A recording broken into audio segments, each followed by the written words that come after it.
sad, neko bi rekao digresije. Da, sjajna priča, baš. To je baš posebno, mislim, to se ritko i dešava i to ti tako ostane u pamćenju da više ritko se kad i ponovi. Više tako nešto ima, to ti, eto. To su oni događaji koje ne možeš baš riječima koliko god se trudio da nekom preneseš, ali definitivno ja si uspio. Baš sjećam se to kad sam došao dok smo čekali voz pa sam bio Vaske tu pa sam onda to pod nekim tim velikim utiskom bio samo pričao 2 sata, on govori brate, isto kao sam ja tamo bio. To znate mi je rekao.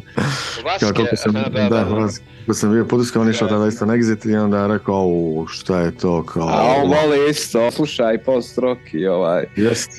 Ko ne zna Vaske, inače prijatelj naš, interesantan je Vaske, uglavnom, milo mi je da... Znam to da sam njemu prenio, bila je baš tu i sestra, da, i ona oko, sa strane baš bila tada mlada, baš. I gledala sa strane isto ovako nije progovarala. Ja sam isto ostao pod utiskom bila, ja sam bio toliko pun energije da sam, ja mislim, samo energetski to njemu prenio isto kao da je on bio. Da, mogu misliti. Eto, tada sam mogu misliti, sad to već je prošlo toliko godina, nema taj isti naboj, je malo, drugačiji. Ne može biti isti najboj, naravno, ali emotivno je to ostaje, koliko može da se prenese, to prenesem, ali... Vjerojatno ćemo ih, ja nadam se opet i vidjeti, volio bih to definitivno. Da, oni to i nastupaju i aktivni su. Sad, neko bi rekao digresija, međutim ti si uvijek čitao i stvarao tu neku paralelu između muzike i književnosti koja postane očigledna ako si dublje u priči.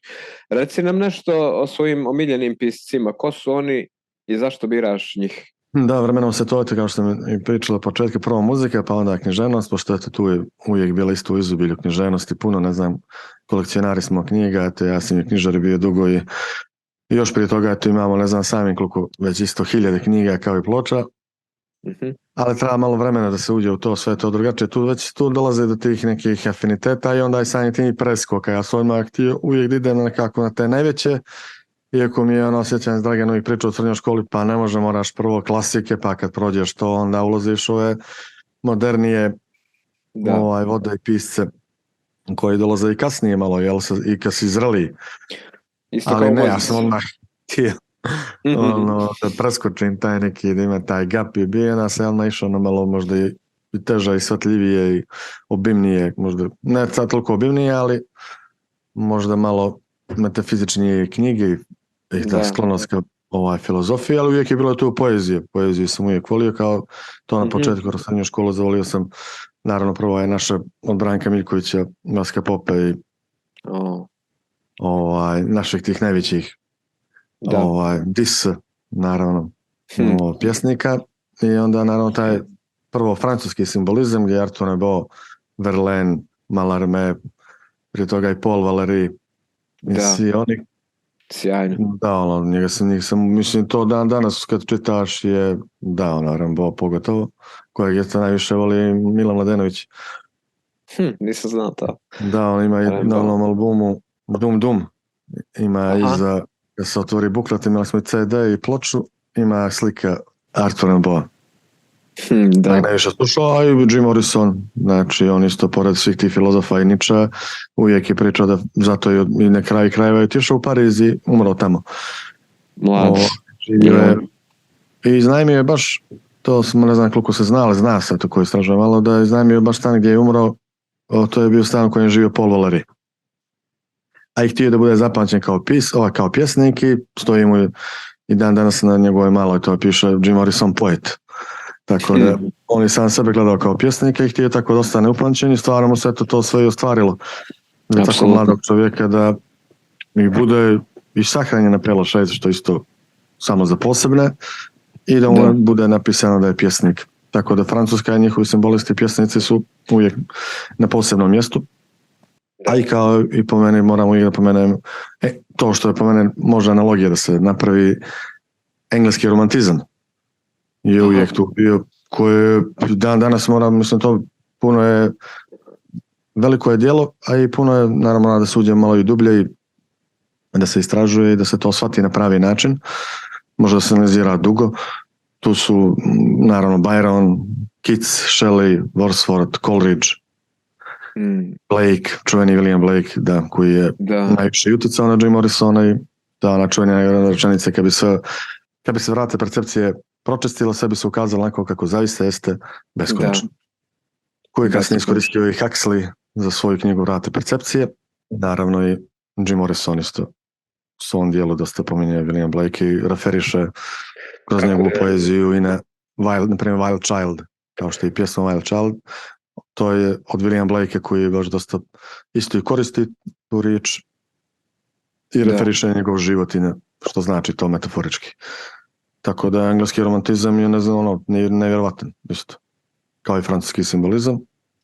A i moram pomenuti, kad već pominjem poeziju, Emily Dickinson, koja je van nekako kategorije. Da. Veoma je teško analizirati, pošto ona imala svoje sisteme, svoje rečice, kako je to sve sastavljala. Svoju poeziju, ona je baš posebna. Emily Dickinson, baš pomenemo. To je, ne znam, eto tih, naravno, ruska književnost, sad zavisi tako koja ulazi u rusku književnost, ona je sveobuhvatna, ali je isto tako i dosta onako teška, mračnija. Ima one svoje isto romantike, ali uvijek je bila nekako pod okriljem, kao da uvijek neko tamno nebo bilo iznad Rusije i iza njihovih glava visilo, pa malo nekako imala i taj život koji su oni preživljavali tamo uvijek je bio nekako teži. Tako su i pisali od Dostojevskoga, Tolstoja, tako Puškine, Turgenjeva, Lermontova i pjesnika Majakovskog. Jesenin, čuveni isto, jedan od najvećih svjetskih pjesnika. Da. Puškin i tako, mislim, cijela ta, ja obožavam književnost, studirao sam srpski jezik književnost, tako da sve to, tu se uvijek to razvijelo, sve zavisi, to je taj, kod čovjeka uvijek različito, kako ti se nešto, na koji način ti dolazi, što te privlači u kojem određenom periodu, kako tebe to inspiriše, kako tebe opet dolazi, kako se vraćaš nečemu, pa ponovno drugačije shvatiš, i ima tu puno toga, ali su, ne znam, filozofija uvijek zbog razmišljanja bilo, pošto uglavnom svi ti književnici imaju svoje sisteme, mora to mnogo više da se uđe u tematiku, pa da se analizira i onda da to nekako bude shvaćeno. Bolje da sebi približiš na određen način, a filozofija je nekako uvijek bila nekako meni. Bar sklonije sam razmišljanju raznim mislima od djetinjstva i uvijek sam volio to ono što nadnaravno i drugačije i mistično i ona je nekako bila bliža. Sad ne samo ti nekako izbjegao bi te teozofe možda ili klasične njemačke filozofe koji imaju određene svoje sisteme koje moraš baš da uđeš u njih da bi dobro shvatio, kao Kanta ili Hegela ili ne znam. Oni su već malo zahtjevniji, tu već posebna tematika, mene uvijek više interesovali kao grčki Helen, kao i Nietzsche, pošto je on isto u duboku, najvećih, najznačajnijih egzistencijalista i zapadnog vremena. Ali na njega najviše utjecala helenizam, Grčka i Indija, koliko je mogao, zato je napisao Zaratustra je bio prorok, jedan tih najvećih, može se reći, avatara, silaznika od Boga koji su imali svoju misiju na zemlji, zato je napisao to najveće njegovo djelo, tako je govorio Zaratustra, to je njegova istina. Tako da on je iz tog milja, znači sa istoka kupio i znanje i energiju i to prenosio i ugledao na to društvo zapadno, da je njemu bilo to malo ograničeno i puno predrasuda i da treba da se otvori ka svemu i ka tim starim znanjima, sakralnim knjigama koje uopšte nisu toliko imali uopšte u zapadnoj kulturi mjesta, niti su prepoznate na pravi način i taj kasnije u 20. vijeku je to malo se probudilo. Znači, prije toga je to bilo sve malo i zatvoreni, imali su svoje procese i srednjeg vijeka koje je bilo da mračno doba bilo, ali ne mora da znači, tu je bilo isto dosta i alhemije. Mnogo je gledano tako na taj način da je možda više sa društvene strane, socijalne, možda ekonomske, zbog nekih nesloboda ili nečega drugog, ali sama oni su imali isto svoje mističare. Apsolutno.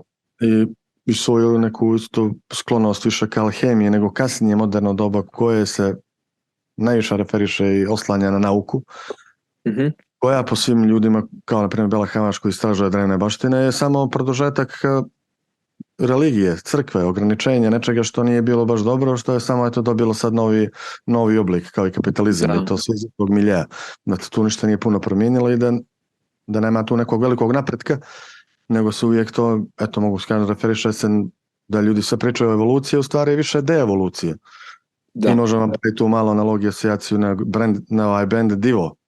To je Divo, kao deevolucija. čuveni, oni su baš cool. 80. odličan band, da. Da, tako da je više to po meni deevolucije nego evolucije, pošto tako se u modernom dobu to naziva, evo, zadnjih 2000 godina, da smo mi kao, da mi napredujemo.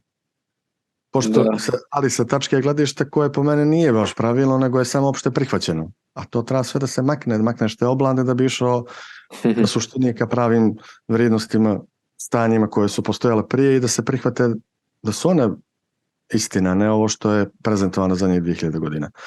Apsolutno, slažem se. Bar mene tako to izgleda, tako da ja na taj način to tako i gledam, tako da evolucija nije neka evolucija, nego samo to je s tog stanovišta što ne gledaju, ne sad baš darvinizam, ali to je to, kao bili su pećinski ljudi, neki koji su se razvijali, sad smo mi napredovali, došli do ove civilizacije, što je ono samo to istorijsko gledanje čovjeka, istorije, čemu treba da se pohvalimo, pošto istorija nastala iz tog nesklada, remećenja, iz nečega što nije baš smisleno. Apsolutno. Tako da samo s te strane gledaju što oni to gledaju kao evoluciju, znači po meni je to sve deevolucija i treba da se vratimo nekim početcima koji su zaboravljeni. Cijela ova naša civilizacija jeste u amneziji. Opet možemo da se sad vratimo referišući na prezidnji album Dead Can Dance, ima pjesma Amnezija. Odlična pjesma Dead Can Dance, koju sam isto od njih gledao uživo u Sava centru u Beogradu i to je fenomenalno iskustvo. Jedno isto najboljih iskustava. Potpuno meditativno uđeš samo zatvoriš oči i odeš. Da, apsolutno. A Dead Can Dance je baš, to je to. Oni su isto sveobuhvatni iz Australije, ali imaju taj, baš zbog toga što su dosta te kulture različite izučavali i imaš taj osjećaj sveobuhvatnosti i osjećaj za uvijek, mnogo dublje stvari. Da, apsolutno. Jedan od najboljih bendova isto na planeti Dead Can Dance, koji to još nastupaju, bili su i prošle godine, ja mislim u Beogradu opet. Da. Borislav Pekić zbog svojih antidogmatskih uvjerenja je proveo 5 godina u zatvoru i dok danas cvetaju parkinzi i nove zgrade i shopping molovi, što sprečava sadašnju i prošlu vlast koja treba da služi narodu, a upravo je suprotno, da podigne spomenik ovom velikanu piscu koji je pisao osim romana i eposa i filmske scenarije i pomjerao granice u to doba kad je istovremeno od strane vlasti u Jugoslaviji proglašen persona non grata, te je nastavio svoj život u Londonu van svoje domovine. Što imaš reći o tome? Da, priča je to i on sam to kako uvijek gdje god odaš, mislim ne možda pobjegneš od sebe, ali pogotovo kad si u drugoj zemlji uvijek si stranac na neki način. Da. A bio je na neki način isto stranac u svojoj zemlji, pa onda u tuđoj zemlji, tako da se s te spoljašnje strane sam uvijek osjećao strancem, pogotovo sa svojim isto razmišljanjima i progresivnom mišlju. Ili on, pošto je toliko razmišljao i toliko je bio duboko i temeljen u svemu, da intuitivno to su ti književnici, zato što i bez obzira na to veliko znanje, sad možda koje ja sad izučavamo, koje možda nisu oni imali toliko ni vremena da izučavaju, nije dolazilo to na njih način, pošto pisac je to nosiš sa sobom, što je rekao, svoj krst. Jednostavno moraš da pišeš i to je tvoj poziv. Da. I ono se govori sa svojom krvlju i znojem pišeš i nosiš to sa sobom i iscrpljujete, imaš ideje koje moraš da izneseš i jednostavno si samim tim možda i ograničen, da možda još drugačije i možda i se, znaš, ono, za svoje biće još više istražuješ i daš sebi. Ovako je on dao više, to je to, nosiš svoj krst, dao više drugima, možda nego sebi. Pošto je morao da nosi svo to breme koje je nosio sa sobom i nije bilo lako da se izbori, ali takvim ljudima je to dato, da znaš, dati koliko možeš i da poneseš. Da. Tako da je on sam iznio sve to na najbolji mogući način. Ali to oni se, to što kažem, to imaju tako jaku intuiciju da se stvarno dotaknu tih velikih tema, najznačajnijih mističnih, filozofskih tema i onda na svoj način kroz književnost, što nije lako, to ipak zatvore malo sistem i stilski i svakako da to izneseš i prezentuješ, nije samo esej ili nešto tako, pa možeš samo da pišeš o tome na malo rasterećeniji način, kroz neko istraživanje, nego knjiga ipak nekako mora biti oblikovana i samim tim zasebno djelo. Yes. Ali eto, oni su u tim kao knjizi Atlantide dotakao toga i mene baš to, ja sam bio pod utiskom kad sam pročitao Atlantidu. Sjećam se da sam o mjesecima o tome gledao kao da je to, znate, to toliko je dobro napisano da gledaš to kao istinu. Iako je on opet to digresije sad, da se ne vraćamo sad to što bi, kako je trebalo to kod nas još da mu se da mnogo više prostora i da se to označi kroz neki veliki monumentum, skulpturu ili nebitno šta. Nije ni imao svoju do skoro ni ulicu, ali ja mislim da su je negdje dodijelili to negdje da ima u Zagorju, da je to Slipa ulica. Eto, čak to da koliko smo slipi, da smo dodijelili Slipu ulicu. Eto, nemam riječ. Sve si rekao. Da, ali eto je to opet digresija, sad vredi to koliko su imali tu jaku intuiciju da se dotaknu takvih tema kao što Atlantida, i to je on tu na početku knjige i citira Platona, da je postojala ta jedna od najhumanijih vrsta ljudi koji su postojali na ovoj planeti i da se zbog odredni to prekinulo, ali onda je tu rekao kao nije to, zato treba tu da se napravi ta neka distinkcija, znači nije to samo bio jedan dio zemlje, što kao znaš to traže Atlantis, traže kao Atlantidu. Nije to ostrvo bilo, nego to je rekao i sve kako je Platon napisao, postojala je na zemlji. Znači bila je cijela zemlja je bila obuhvaćena. Svi ti ljudi koji su postojali su na zemlji bili Atlantiđani. Da. Znači svi ljudi, ne samo jedan da je odvojeno, nego su svi koji su tada postojali bili ti. Kompletna civilizacija ljudi, vremena. I on je to napravio onda tu cijelu njegovu priču i mislim on uvijek pisao svoje predgovore i ono savršeno kao zašto bi dao nekome drugom ne piše predgovore kad ja najbolje znam o svojoj knjizi. Logično gledano jeste tako, nego eto kod nas je to ostavljeno i kod drugih gdje piše neko drugi o tebi, a ono kad bolje pogledaš zašto bi pisao neko drugi. Da, to ima dobre uvide i ko ima dobru percepciju, introspekciju, najbolje će napisati samo sebe i prezentovati tu knjigu drugima i na kraju tog predgovora rekao ako nemate mašte, manite se knjige. Znači, ipak je to malo odvojio, znači nije to baš potpuna istina, ali samo što će on, kao što je takav čovjek i bio, do tančina temeljno prezentovati sve što može da pronađe neke te fakte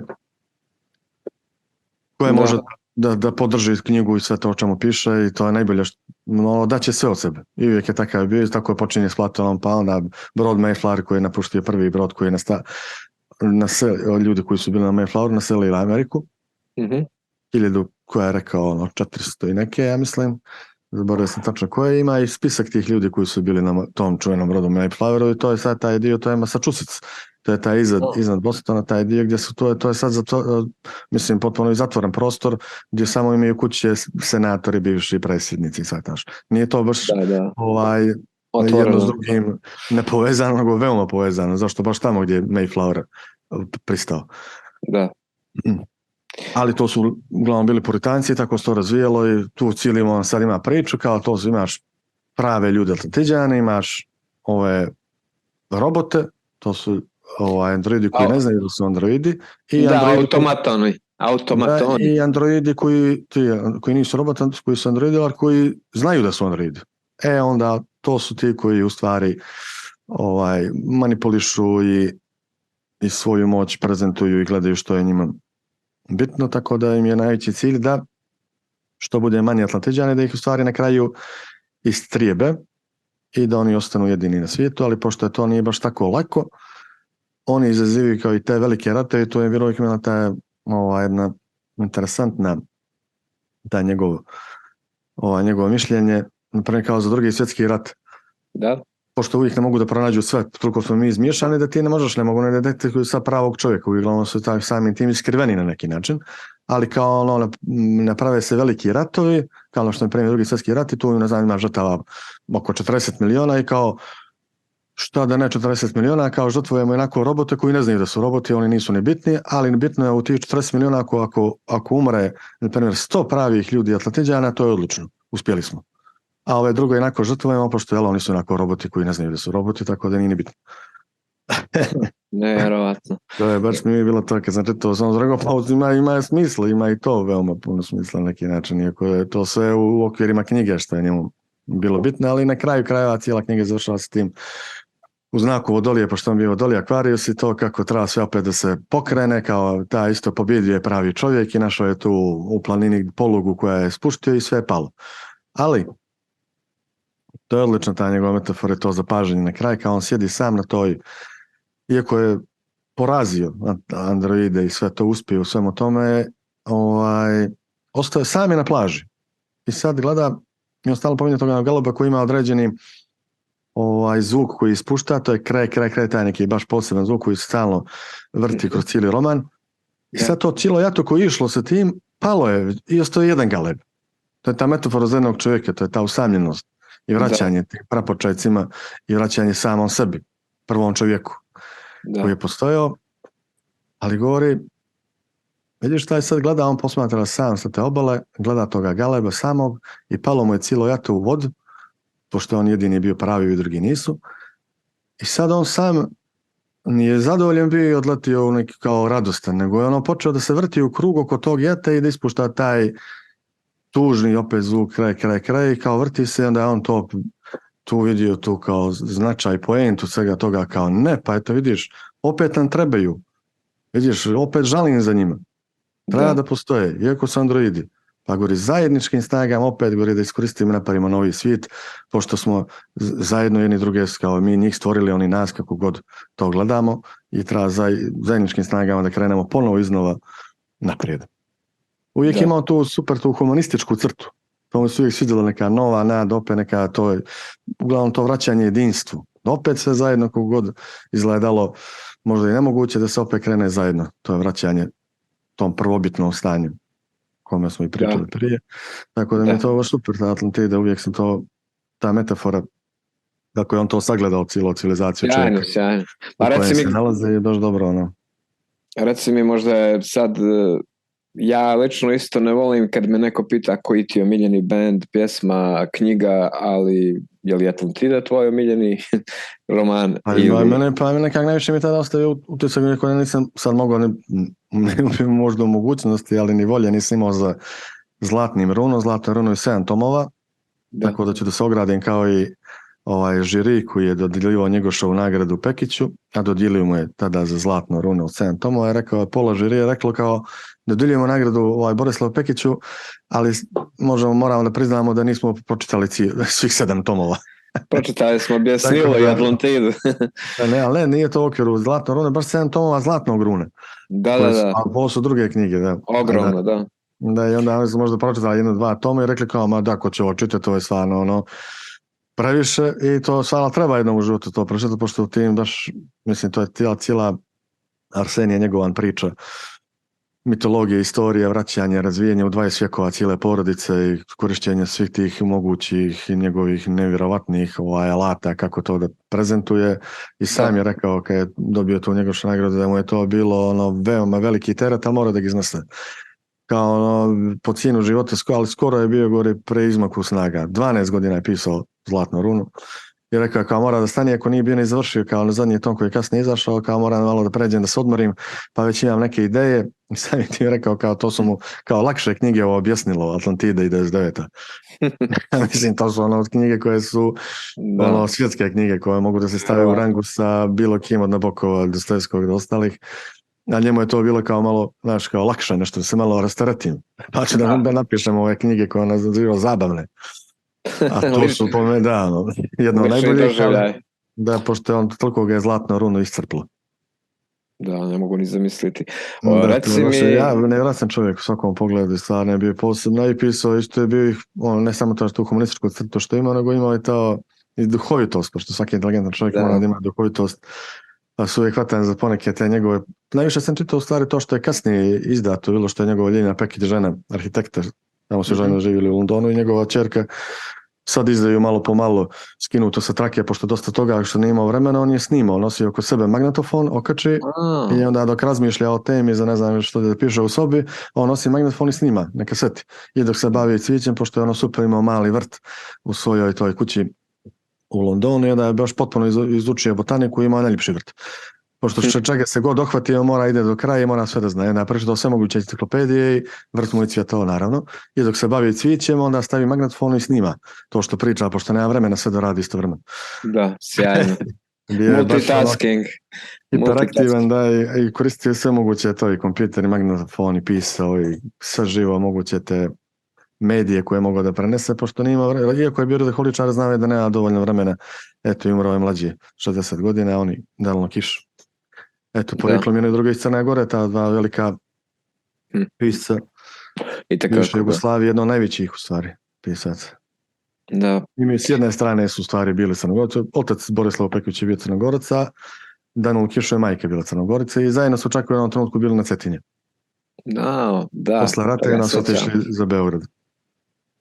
Čak u istim kolima je rekao, ja mislim, Pekić. Ostali su kao nego. Da. Ostali su tako cijeli život u jednom tako bliskom odnosu i stalno se dopisivali, komunicirali do kraja, da. I bio je Pekić kad je sahranjen. Prvo je Danilo Kiš, 2 godine prije, pa Pekić 91. Danilo Kiš, ja mislim, 89. Ali eto, te vam prije svi tih nesretnih dešavanja, pošto ja mislim da oni to možda i ne bi ni podnijeli, iako su dali sve o sebe da se to ne desi na svoj način, ali tek vidiš tu da u toj gruboj fazi ti u stvari nemaš nikakvog značaja, niti možeš ništa da promijeniš. Ali minjaš individualno ljude, utičeš, daješ puno, pa eto, mi sad pričamo o njemu posle toliko godina, dao je sve o sebe, a eto, ostavio je, mogu reći, puno toga što može da se uvijek koristi, priča i da se raspravlja i da se produbljuje. To je velika, eto, njihova baština na neki način. Apsolutno. Moraš se žrtvuješ, to je to, žrtvuješ se za umjetnost, žrtvuješ se za to što daš i posle stvarno to ima smisla. Ja mislim da je rekao posle smrti Danila Kiša, govori te 2 čuvene rečenice: ne razdvaja nas ništa, moj prijatelj, više sem ovo malo vremena koje onako ne postoji i ipak je vrijedilo prijatelju. Mislim da su to upućene Danilo Kišu, te 2 rečenice bilo. Ipak je uredilo prijatelj, znam da si mnogo puta to citirao. Da, to su tajali. Da, puno to baš sam uvijek bio općenjen Pekić, pošto mi je nekako bio taj totalitarni pisac koji razbija predrasude, razbija sve, ide toliko duboko i onda za mladog čovjeka je to baš potrebno. Pošto ti treba se otvoriš, a ne da se, kao što kod nas sad većina ljudi uvijek hoće da se uhljebe, da se zatvore, da je imali sigurnu neku egzistenciju, pošto ta otvorenost je nesigurna.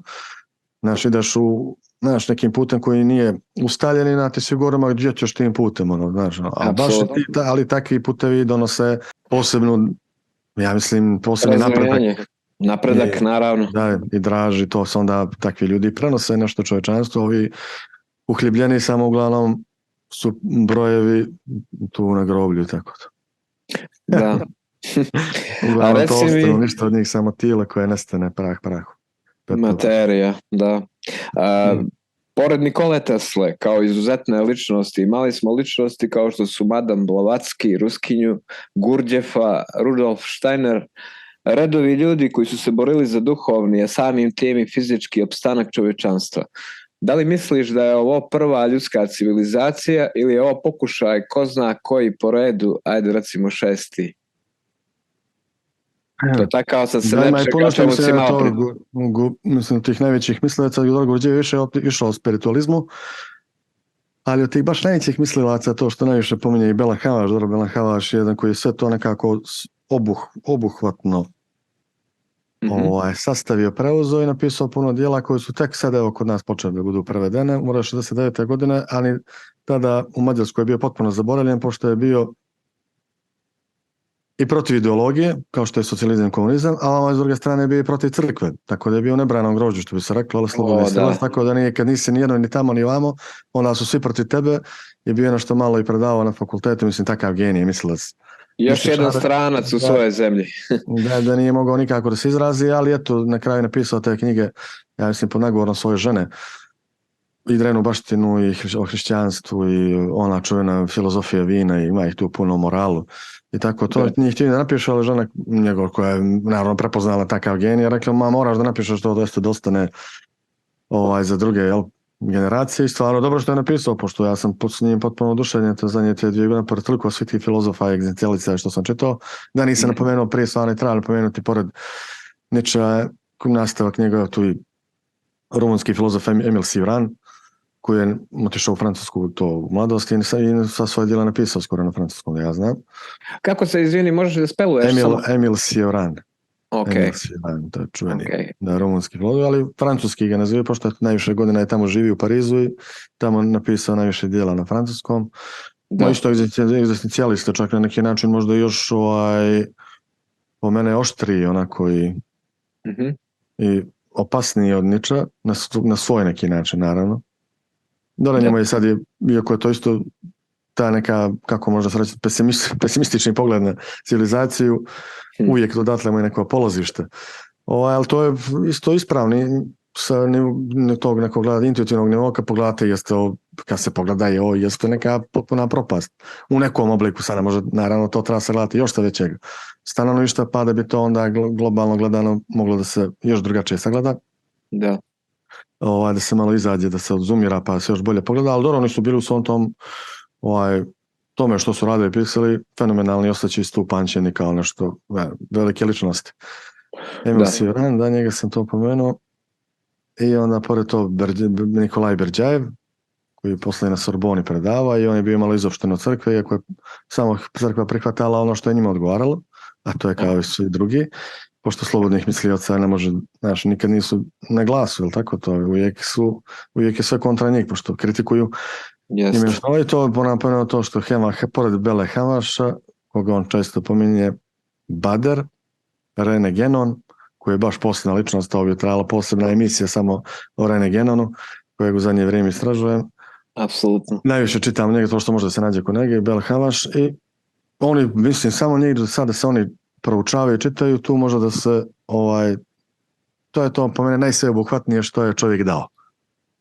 Bel Havaš, Rene Genon i to, drugi su samo, mislim, bili naravno Beđajeva, moramo da čemu i Solovjevi to, veliki mislioci, ali oni su baš možda najbolje skupili sve to znanje, najbolje to prezentovali i samo oni da se čitaju, to je dovoljno za cijeli život, da te uvedu skroz u drevne baštinu, sakralna ta djela, to, jel kako, što njima, što podrazumijevaju po tradicijom, što podrazumijevaju po svim tim izučavanjem svih tih djela, od tih baština, koja je, ja mislim, među prvima je ta hindu baština, tako da sad nama poznat kao Indija, posle hindu baštine, naravno ima taj dio budizma, ali eto, najviše se, pošto je sad prvo isteklo iz hindu baštine, iz Veda. Da, Upanišade, Vede, njihove te sakralne knjige, je, kasnije je to dobro budizam, ali oni su prvi iz tog ove teritorije, mora da se ipak, da se tako gleda. Da Budva je samo kao avatar gledao, mislim, prezentovao svoje učenje, kroz to da se čovjek probudi, budnost i sve što prezentuje, ali sve to proizašlo iz hindu baštine. Sad, po hindu baštini imaju 4 doba, koje to bi ja tako gledao, znači da nije znam, da ne kažem sada je postojalo ne znam koliko civilizacija, nego ako da se držimo od toga što je, eto, koliko toliko može da bude istina, mislim i to može čovjek da se iz toga treba da se izmakne, ali to je ono što je po meni najdalje, a i najistinitnije. Čini mi se kao nešto prvo, kao prvi znak, prvo slovo, prvo neko znanje, saznanje ljudsko i preneseno. Znači, hindu baština uči da na zlatno razdoblje, to je Krta Juga, traje 4000 božjih godina, a jedna božja godina iznosi 360.000 sunčevih godina.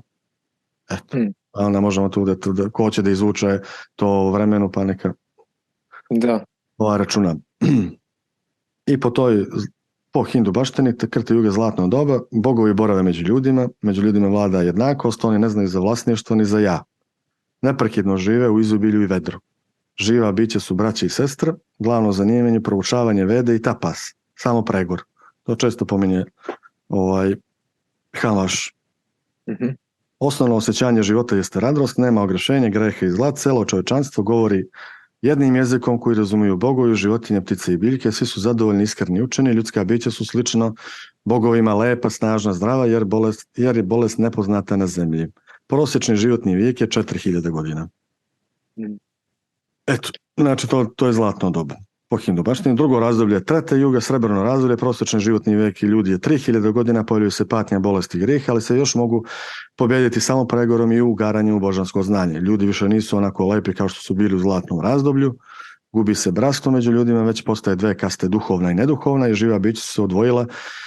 Čovjek istupa iz velike zajednice ostalih bića, snage istine opada i pojavio se laž. Bogovi još stanuju na zemlji, ali već traže daleke planine, usamljene šume, morske hridine. Blagostanje i izobilje lagano nestaju, javljaju se glad i siromaštvo.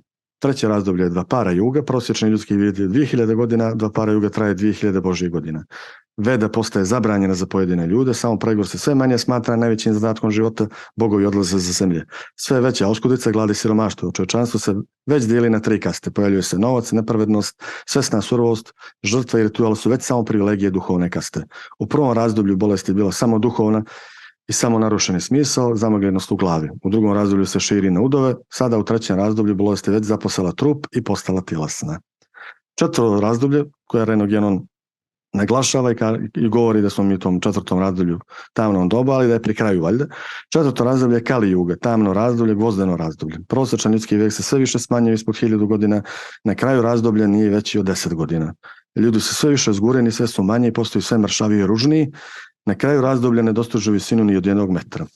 Žene postaju majke u 3. godini i precvetaju u 5. Vedu više niko ne čita i niko ne praktikuje, samo pregovor. Svi suludo jure kako bi napunili svoj stomak, jer na zemlji zavladala glad i oskudica. Nestaju kaste jer svi postaju obeskašćeni, izbačeni, ne zna se više za istinu, na zemlji besni užasni ratovi i od nasilja i surovosti samo je veća zavist, gramzivost, požudnost i pokvarenost pojedinih ljudi. Bolest se već raširila na cijelo tijelo i stalno nastupaju nove, mučne i užasne boleštine od kojih se ljudi zlopate dugi niz godina, sve dok smežorani i truli ne umru. Bez vjere i opšte, niko neće ni da zna za Boga, već ceo duh postaje licemjerstvo. Kultura nazaduje, izumiru dobro vaspitanje i dobro ponašanje, ljudi zaslepljeni strašću gaze jedni druge. Vladajući ton u braku je se razdor, prijateljstvo postaje nepoznato, velike epidemije desetkuju čovječanstvo. Po tragu unutarnje i spoljne nečistote opšte i postaju duhovno zatemljenje i odvratna spoljna pojava. Okončava se kružno kretanje sveta. Međutim, na kraju Kali Juge nekolicina će opet otkriti Vedu, počet će da je čitaju i počet će da žive samo pregovornim životom. Ono što će čovjek postići u unutrašnjoj prosvjetljenosti počinje da se javlja i u spolješnosti. Životni vek se produžuje, stase lice se prolepšavaju, čovjek počinje da razume i da održava i pravo, počinje da ostranjuje nasilje, gramzivo zavis, nastaju prijateljstva, brakovi postaju srećni, zima opet prelazi u proljeće, staro se podmlađuje, tema se razvedrava, zemlja obilnije sipa svoje blago i Kali Juga dostiže krte Jugu, od gvozdenog postaje zlatno razdoblje. To je po hindu baštini. Opet se sve vraća. Sad, to je, ne znam, sad nekome možda i teško shvatiti, možda nekome je to potpuno besmislica, ali to je napisano u tim prvim sakralnim knjigama. Da. Malo je to, po mene ovo je malo sažeto, mislim, ovo sad citirao sam Belu Hamaža, pošto on to ovako baš lijepo sažeto napisao, pa eto da, prelijepo, da to sve fino odjednom se reče da se zna, to je po hindu baštini. Da, odgovorio si mi na nekoliko pitanja koja sam imao upravo sa ovim prelijepim tekstom. Ali puno toga još ima i te uglavnom analogije moraju da se još više proučava i da se znaju, pošto on tu najbolje, kad je citirao Belen Havaš Klimenta Aleksandrijskog i iz knjige Tabula Smaragdina, ja mislim se zove. Sad ću ti reći tačno. Tabula Smaragdina, da. To je Kliment Aleksandrijski. Čuveni u vrijeme to Origene isto živio. Aleksandrijska biblioteka naširoko poznata. Je rekao, ta je prva analogija. Ono što se nalazi gore, nalazi se i dolje. Znači, mi smo gledalo, mi smo isto. Ono što prezentuje kroz nas, takav je svemir. Sad možda izgleda haotično, pošto smo mi haotični. Sad taš. Ono što je gore, to je i dolje. To je najčistija i najbolja analogija koje se trebamo da se držimo. Da. Zanimljivo, slažem se potpunosti. Zabav so below. To sad počinje da nekako rasprostranjuje se ta ideologija. Prije jednog vijeka tajne škole su nam otkrile neke pojmove koje danas mnogi uzimaju zdravo za gotovo, kao što su reinkarnacija i tako dalje. Dok se zapravo vodi duhovni rat, dok ti i ja razgovaramo. Kako bi prokomentarisao percipiranje postojanja današnjeg čovjeka i generalno reinkarnaciju, baš me interesuje.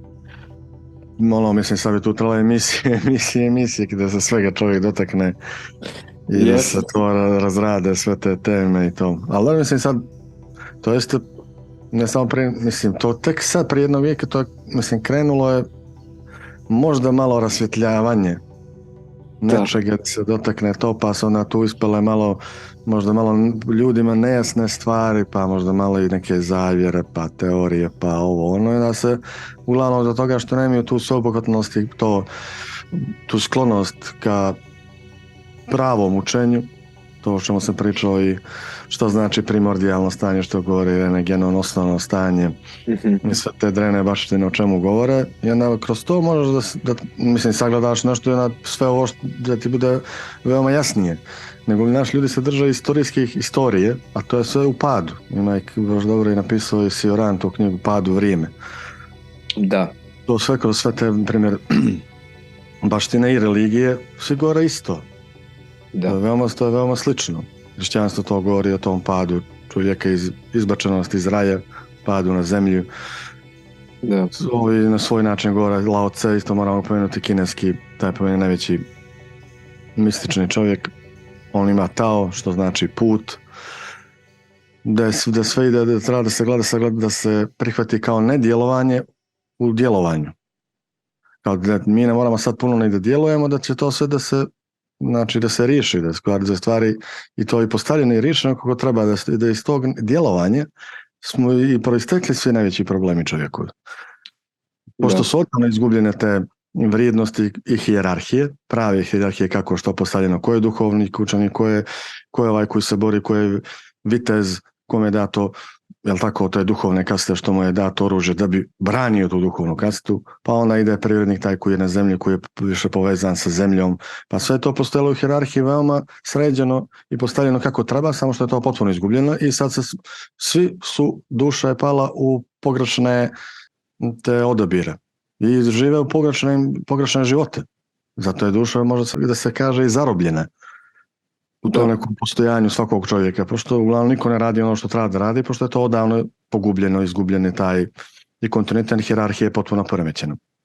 I onda se držimo istorije i kako to na nas djeluje i kako to nama izgleda i onda, dosta smo zbunjeni, izgubljeni, ne znamo o čemu se radi. Moderna istorija priča, ona došla nauka sa tehnologije, ona su ljudi, kao što smo pričali, mislim, nagovištili smo kroz te juge, kako to gleda Hindu baština, potpuno izgubljeni, ali mi ne znamo zašto.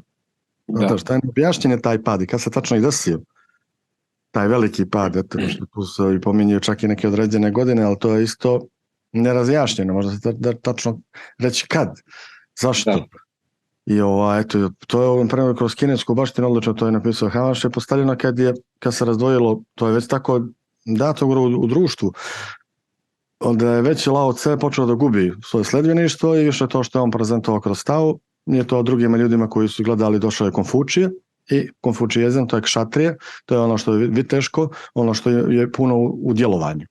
I samo to djelovanje ambicije je stvorilo druge probleme, pošto to njima nije dato po prirodi. Da. Ne može neko da vodi, da je duhovnik kad nije, ti si vitez, ti treba da slušaš duhovnika, ne ti da vodiš. I samim tim kad daš ratniku da vodi, on je odmah u grešci. On radi pogrešne stvari, pošto nema duhovnog da ga vodi, duhovnika. Ta duhovna kasta ne postoji, nema nešto da se referiše i od koga da preuzima to znanje, to pravo, taj uticaj. Tako da je to sve poremećeno i onda kroz konfučizam, to je ovo što je sad naravno ovaj period koji mi živimo, vidi se sam koliko to negativno i djeluje. Sad mi pričamo nešto o demokratiji, onome renesansi, to su sve mali isplivi, mali djelići nečega što je potpuno u padu, pogrešno, nije dobro i samim ti nema ni razrešenje. Kao sve se čini to što mi prije pričali o rock'n'rollu, sve čini nešto krene naprijed pa ono opet nazad, to ti je ono kao jedan korak naprijed, dva nazad. I sve nam je tako, to je taj diskontinuitet koji konstantno osjećaš, a ne znaš zašto to tako, jel? Zbog čega? A sve se kao napreduje, sve idemo nešto naprijed, sve nešto kao izmišljamo. Zato je to dobro prezentovano to kroz ovo zlato, srebro, prvi taj drugi dio, prvo zlatno doba, to što govore koja je juga, pa ide srebro, pa bakar, pa gvozdeno doba. Čak i kroz metale je prezentovano, to je ta isto dobra analogija. I sad ti kad pogledaš to gvozdeno doba, koje je sad Kali Juga, tu kad malo bolje pogledaš, sve više ima i metal, sve više ima gvožđe, sve više stvaramo robote. Sve pa samim tim i to i svjedočimo. Toliko smisla ima, da. Da, tako da je to, mislim, mnogo više povezano nego što mi mislimo da je povezano, nego se izgubila ta analogija. To je najveći problem. A analogijem, to kod arhaičkog čovjeka, ta metafizika je bila analogija. Ljudi ne znaju šta je analogija, šta su simboli, šta znače prave i ta prava numerologija. Ona se ide ka brojevima. Ta prva 4 broja šta znači, ona se završava sa deseticom, sa brojem 10. A sve drugo su izvedenice iz tih brojeva. A mi gledamo to sve zato što gledamo iz tog ovog površnog, običnog, samo, jel tako, animalnog nivoa, grube faze i onda je nama voda, nije to ima Thalesova metafizika vode koja je sve lipo opisano. Moramo pomenuti presokratovce. O Sokrata je krenulo u stvari nizbrdo. A presokratovci ajde imali su neka ta znanja koja mogu da se sagledavaju kao velika znanja drevnih baština. Kao što su Thales, Empedokle i ostali.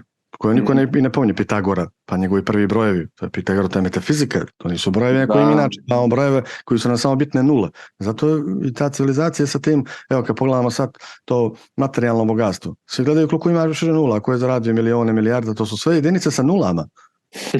Zataš, to su nule. To nema tu, zataš, nema suštine, nema punoće, nema potpunosti. Da. Izgubljeno je tu lijepo, može se analogije napravi da se to sagleda, ali mi ne znamo, te simbole smo izgubili. Šta je broj 1, pa onda dualnost razdvajanje na 2. To je ono u čemu živimo, to dualitetu. I onda opet vraćanje broj 3, što je hrišćanstvo najviše i preuzelo. Da. To je broj Hrista, na neki način. Možda to još dublje se sagleda, ali dobro. I to je opet vraćanje, opet uspostavljanje to istog jedinstva, broj 3. I onda sad velika misterija broj 4. I to treba se zna zašto postoji broj 4. To je potpunost. Iz tog broja 4, to su te 4 juge, 4 ima, tačno zna se šta je broj 4. I desetice što su preuzimali i gledali u Kabali, kod egipatske baštine, na desetice, na dekade, broj 10. To isto to je to božanski brojstvo. Da. I sad puno toga je, ti simboli su potpuno izgubljeni, mi ne znamo i da smo mi potpuno u rasulu. Mi sad stvarno ovaj život koji živiš, to je sve ti se čini hvat, to ti je ono kao da se, to je ta mora, eto da kažem, eto ta mala digresija, na Pekićevic, sjede dva momka na plaži i piju sokovi slančica. Sad u jednom trenutku treći momak se davi. Sad jedan uzima slančicu i baca je u vodu.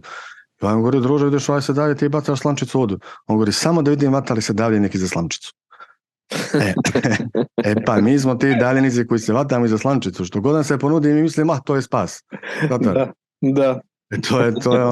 To je neđe suština. To je Pekić lipo. Sjajno. Lipo, eto, mala digresija, malo humora u ove ozbiljne teme. Da.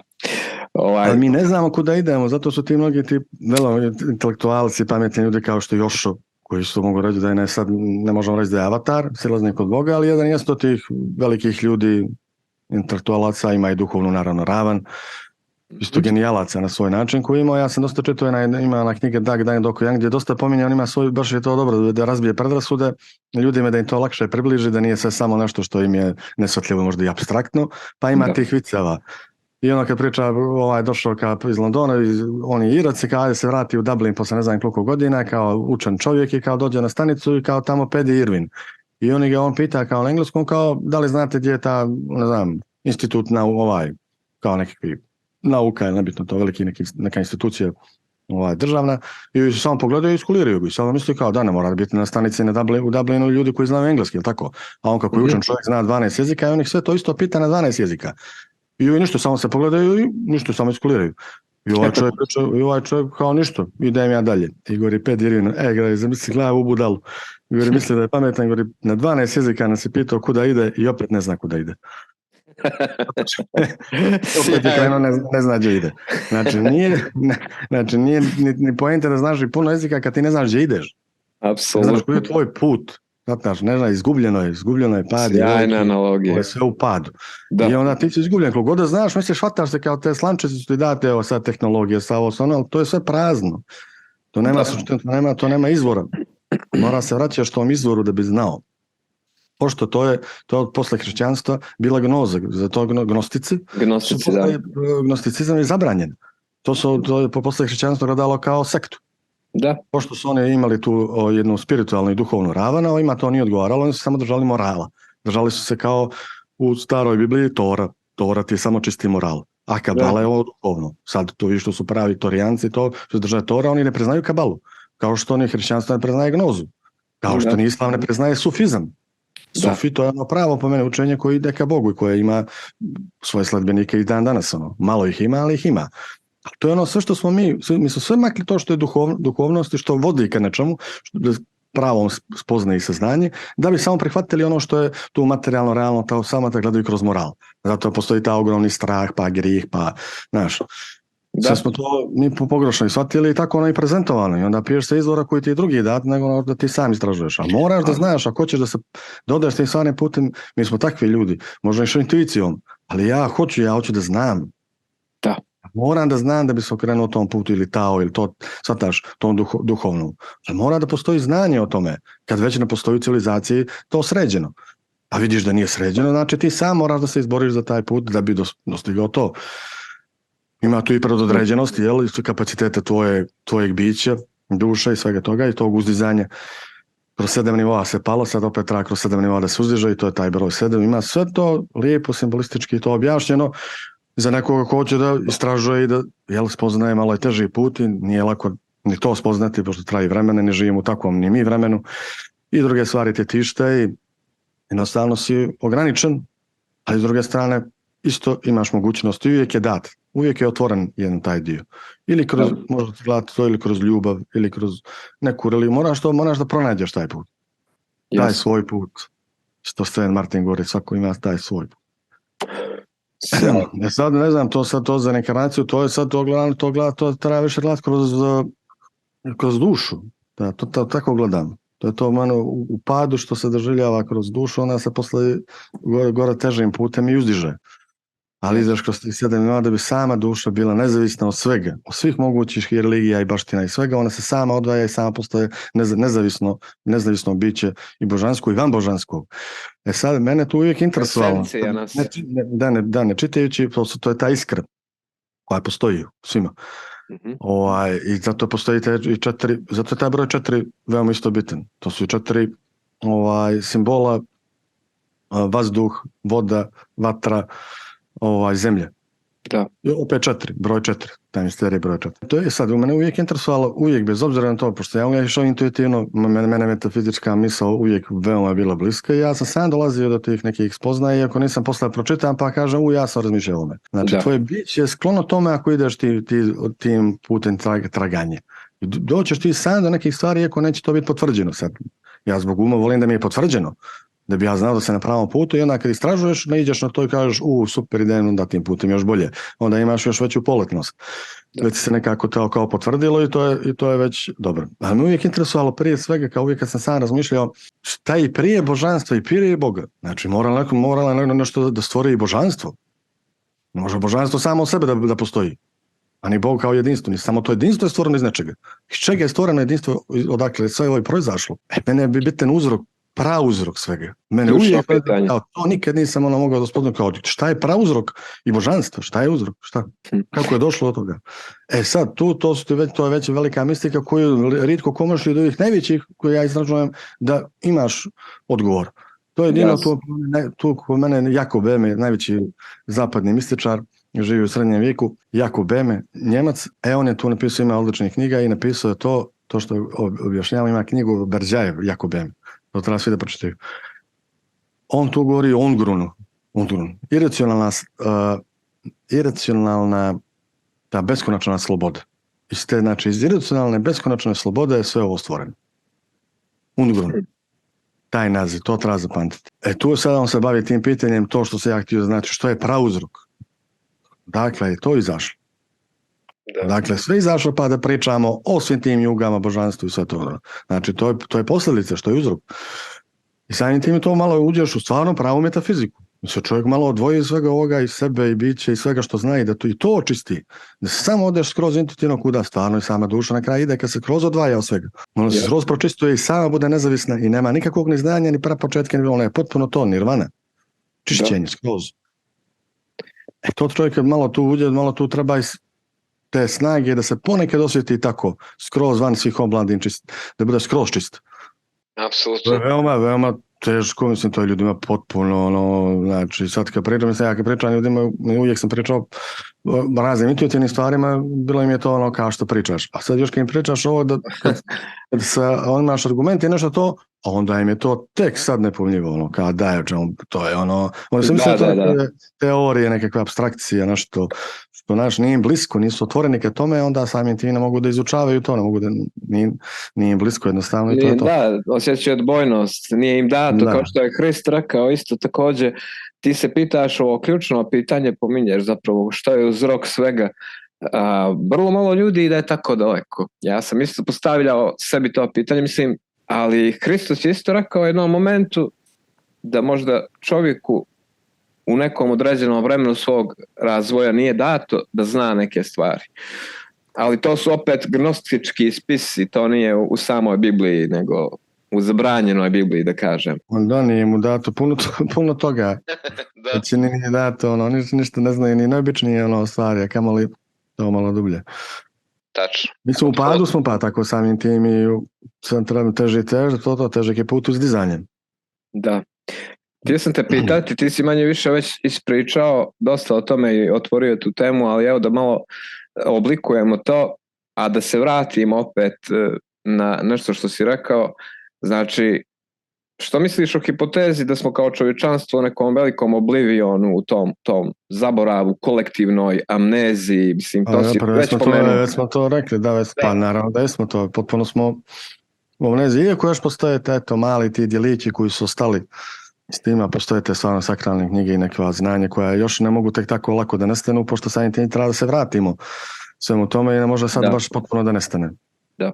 I tako, ali ova većina je u potpunoj amneziji, naravno, niti što interesuje, samo onako žive nekim suvislim životima bez nekog velikog značaja i smisla i ne žele, niti imaju vremena, ni mogućnosti, ni kapacitete da vide šta je to u pitanju i da se to malo probudi, ta intuicija, i da se ide ka tom pravom znanju, toj tradiciji. Apsolutno. I to nije lako, mislim, to je baš veoma je pa eto ta popremio sa Dead Can Dance, baš ima pjesma Amnizija. Da. To je boginjim Nemozis, to je ta boginja sna. Mi živimo u snu, a sve nam izgleda kao prolazno, znaš, to ima i taj, ako ćemo malo to i poetski, mnogi su dotakli toga intuitivno, ako nisu znali to, nisu imali gnozu, ali su dotakli kao ta rečenica od Borgese, Jorge Luis Borges, čuveni, kojim je to mnogi bliži, možda više ljudi čitaju književnost. Da.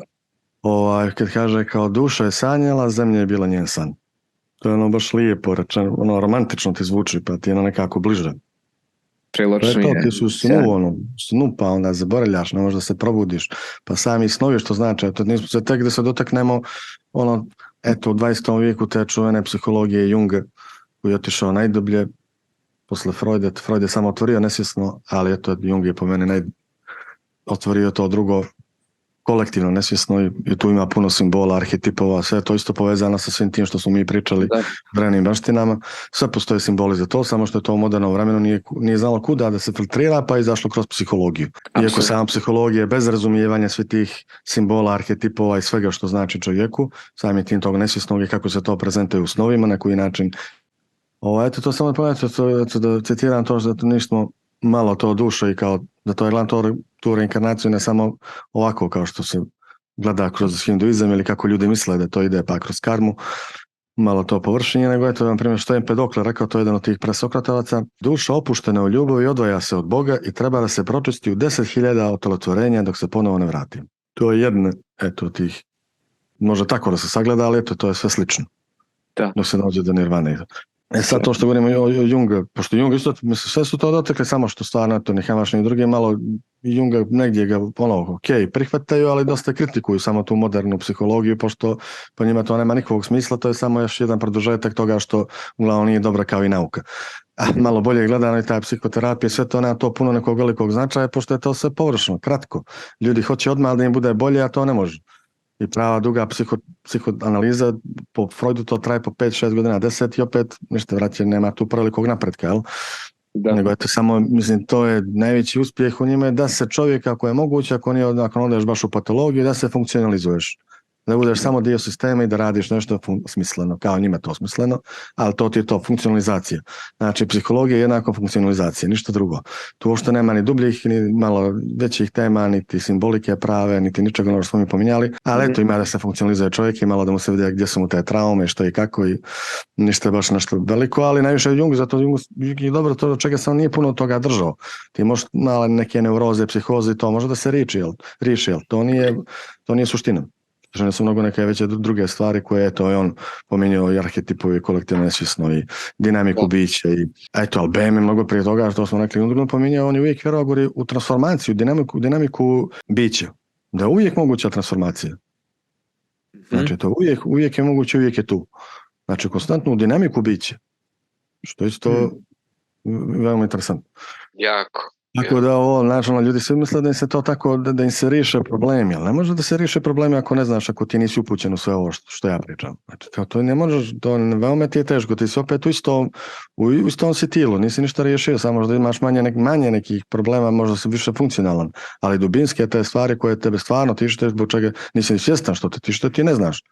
To je jedan od tih najvećih psihologa, psihoterapeuta, što sam čitao što je to popularno, Irvin Yalom, ima onu knjigu Gledanje u sunce, što je on dokazao čak, nekim naučnim putem, da nam je to, imamo strepnju smrti, koja nikad nije gledana u psihologiji kao nešto što je problem, pošto svi znamo da ćemo umremo. Da. Ali on govori, pa nije baš zbog toga, nije ozbiljno shvatano, ali mi imamo anksioznost od toga, koja je prezentovana kroz druge neke načine, ali ta strepnja smrti, taj prvobitni strah koji imamo i koji znamo, koji konstantno samo zbog običnog svakodnevnog života zanemarujemo i potiskujemo, to ne znači da on nije tu. On je tu, ali baš zbog toga imamo razne druge anksioznosti, depresije, sve to što se pojavljuje kod čovjeka, što može da izazove kao posljedice, a ovo može biti uzrok. Zato što ti ne znaš šta je posle smrti, ne znaš osnovna pitanja. To su ljudi misle sve znaju, ovamo nemaju pojma, nije najobičnija ta pitanja koja su mene bile iz mladosti. Da. Dakle, božanstvo, da li postoji sloboda volje, da li postoji duša, gdje je to, šta je posle smrti, šta je prije, ti nemaš pojma. Niko ti o tome ništa ne priča. Nego, to je, pušti to. Daj, drži se ti da se zaradi tu nešto, obična ljudska priča. Glupa i počna. A ovo drugo što je bitno, ništa. To je taj naš najveći problem, da se malo više bavimo tim, imali bi možda i manje problema, i manje anksioznosti, i manje psihičkog i mentalnog tog zdravlja više. A ovako, ko brine o mentalnom zdravlju i psihičkom zdravlju? Niko, to je jedino kad se baš potpuno razboliš pa te stavi u instituciju. Eto, toliko brine. A i tih institucija je sve manje. No, mora i kući da te drža. Tako da, to je katastrofa. Nažalost. Niko ne brine o tome i niko ne obraća pažnju. Ali to kad bi se to što ne znam tačno ko je to rekao, super je, uvijek to često i citiram, parafraziram, život je priprema za smrt.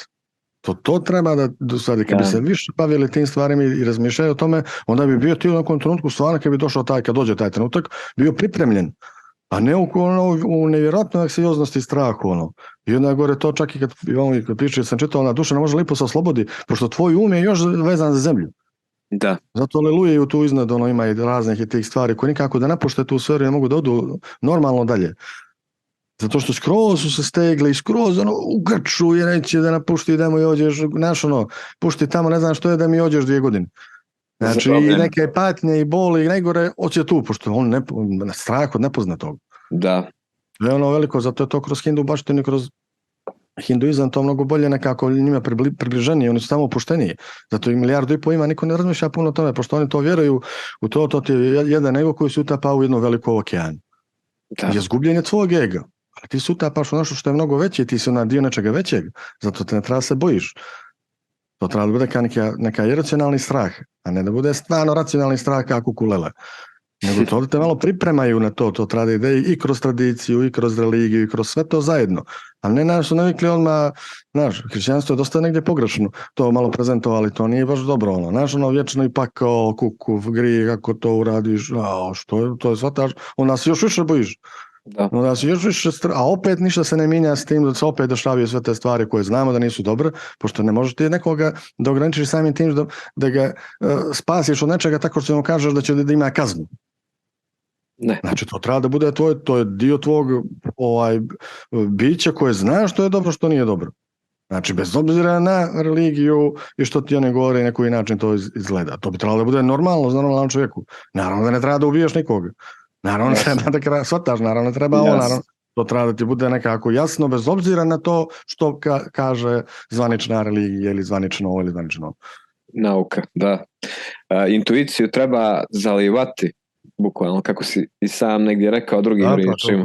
Mislim, za to treba više obraćati pažnju, pošto mi ne vjerujemo, mi uključimo odmah a ti govori druge stvari i onda intuicija gubi na značaju. A intuitivno kad se ponašaš, ona ti uglavnom pokazuje bolji put. Ali moraš da je osjetiš i da osjetiš i sebe i osjetiš svoju energiju, sve kako to djeluje, kakav se ti, tvoju nježnost, tvoje biće, iznutra malo pa malo da staneš, pa ne, ali to je to, ne daju ti vrijeme, ne daju ti sve to što je potrebno čovjeku i da se pripremi da bude lakše ovaj život. Raz svoga života pređeš taj prilazi da duša ode kao sa onih mekih, do sebe priča onih mekih, najljepših, kad gledaš gore onih oblaka, onih bilih, punih, kad je plavetnulo iza. Onaj bili, onaj pamučni oblak. Tako tada doskočiš sa ovog svijeta. Diskočiš. Ljudi je najljepše ono. A ne ono u najvećem grču, kroz najveću muku, ili kroz rat, ili kroz nestašicu, ili kroz bolest. Daj, vrati, onako je teško. A ne još kad ti to ono sa svih strana te oblande stave i sve taj pritisak, onda ti si onda tek ono stišnjina šunka. Upravo, zarobljen. Htio sam da te pitam, evo da privedemo kraju ovu epizodu, ovu priču, pošto bismo imali mnogo tema za obraditi ti i ja. Koliko mi zapravo znamo, samo još jedno pitanje vezano za ovo o čemu smo pričali do sada, koliko mi zapravo znamo sa akcentom na Balkan, isključivo o sakralnim djelima i zaostavštinom naše istorije. Naša istorija je dosta starija od mnogih u svijetu i drevnoj baštini naših naroda ovdje. A nema baš, pa to se ja uvijek to se nešto razmišljam, mislim, ok, to možda se poveže sa mnogi tu istražuju i gledaju i povezuju naše pismo i sa sanskritom i sa ovim i sa onim i sa i Vinča tu i ovo, mislim da na cijelom svijetu kao što rade to kad pričamo o baštinama, to treba da gledaš da su svi ti ljudi bili tu. Da nije bilo to toliko razdvojeno kao kad je postojala ova baština pa ništa drugo. Mislim da su sve te ljudi koji su tada postojali prije u tom nekom svjesnijem vremenu, da su svi bili takvi, da su svi bili slični, da nije tu bilo neke velike razlike u tom postojanju. Sad niko ne pominjao svi ti od kojih se znaju, pošto su zapisana djela. Kod nas ta pisana riječ ne postoji i ne možemo da ne zovemo onda sad kao neka, po mom nekom mišljenju, možemo da zovemo sada drevna baština. Da. Pošto nema uporište, nema logos, nema ono što je ostalo iz toga, tako da mi to ne možemo sad, to su sve nagađanja i samim tim ne možemo da izvučemo iz toga nešto baš konkretno, pošto ne postoje pismo, ne postoji djelo zapisano sa ovih prostora, iako su vjerojatno tu isto tada postojali ti, može biti, kao što se nazivamo Orfiku, to na prostoru Grčke, posle to Vizantija što je bilo, ali dobro, Orfika, ta drevna grčka baština, pre Sokrata su to, moguće da su to bili na ovom prostoru. Zato što smo mi blizu, Balkan je blizu Grčkoj, njihovom polostrvu. Znači to je isto taj tu dio. Tako da možemo biti, da se to prihvata iz tog dijela. Ne mora to da bude da moramo da smo mi imali pismo i to i da... A i da opet tu je bilo... imaš nekih velikih značajnih dijela, ali pošto i nema vratno građe, ima nekih, to je od Vinča i to zna se za neka nalazišta arheološka i sve to da su postojali ti ljudi, to ko zna od kad, pa naravno da su i postojali. Samo što ih je bilo veoma, što smo rekli, te prvo zlatno doba je bilo vjerojatno veoma malo ljudi, ali koji su mnogo duže živjeli. Pošto su živjeli po tom božanskom duhu. Samim tim čistek, samim tim kad se tako očisti si javaš i onda nemaš bolesti, nemaš problema sa umiranjem. I tim nego ti je ovo kao neka vrsta vječnosti si ovdje. Tako da mislim da to sa naših prostora to je nekako ograničeno. Te granice to treba nekako malo da se i pomjeraju i gledati ih malo relativnije nekako i malo neskučeno. Sad mi tu baš nas, mi tu to se isto sve mijenjalo. Nekad je bilo veći prostor, nekad manji, nekad ovo, nekad ono, razne tu sve, ali to je sve iz istorije, pa je toga mislim da nije bilo tako. Istorijski gledano tu su sad razne sve obe bile, to ne možemo gledati istorijski. Da. Mi ne želimo tako ne gledamo, nego ko zna koliko hiljada godina prije tu postojalo nešto što može da se nazove kao ti pravi humani ljudi, nazovi kako god hoćeš Atlantiđani ili ovako onako. Tu su bili, tu su postojali naravno, ne možemo izuzeti ni naš dio iz zemlje, pošto i mi jesmo na istoj zemlji. Tako da, u početku smo, ja mislim, to što je bili pričali, svi s tim jezikom, čak ja mislim i da prije tih sakralnih knjiga i jezika, ljudi uopšte nisu bili potrebno da pričaju. Nego su bili ta spiritualna bića koja nisu ni doticali zemlju, nego su malo više lebdjeli. I prolazili kroz materijalno, slažem se potpuno. Da, to nisu tu ni bili, nego eto što je Pakistan tako ih je nazvao, govorimo, ali smo toliko smo bili spiritualni da duhovni, da smo morali da napravimo, govori, obične ljude, te androide koji sad su kao misle da su oni pravi ljudi, da bi neko kao i bio na zemlji radio na zemlji, pošto Da, ne mogu spiritualni ljudi da rade na zemlji. da, jasno. To je, mislim, to je metafora malo, ali to ti je to, slično gledano kroz te hijerarhijske kaste kako su prije postojali, kako se to stvarno i rešavalo hijerarhijski. Hijerarhija nije sam tek tako, nego to se znalo i sve imalo svoj smisao.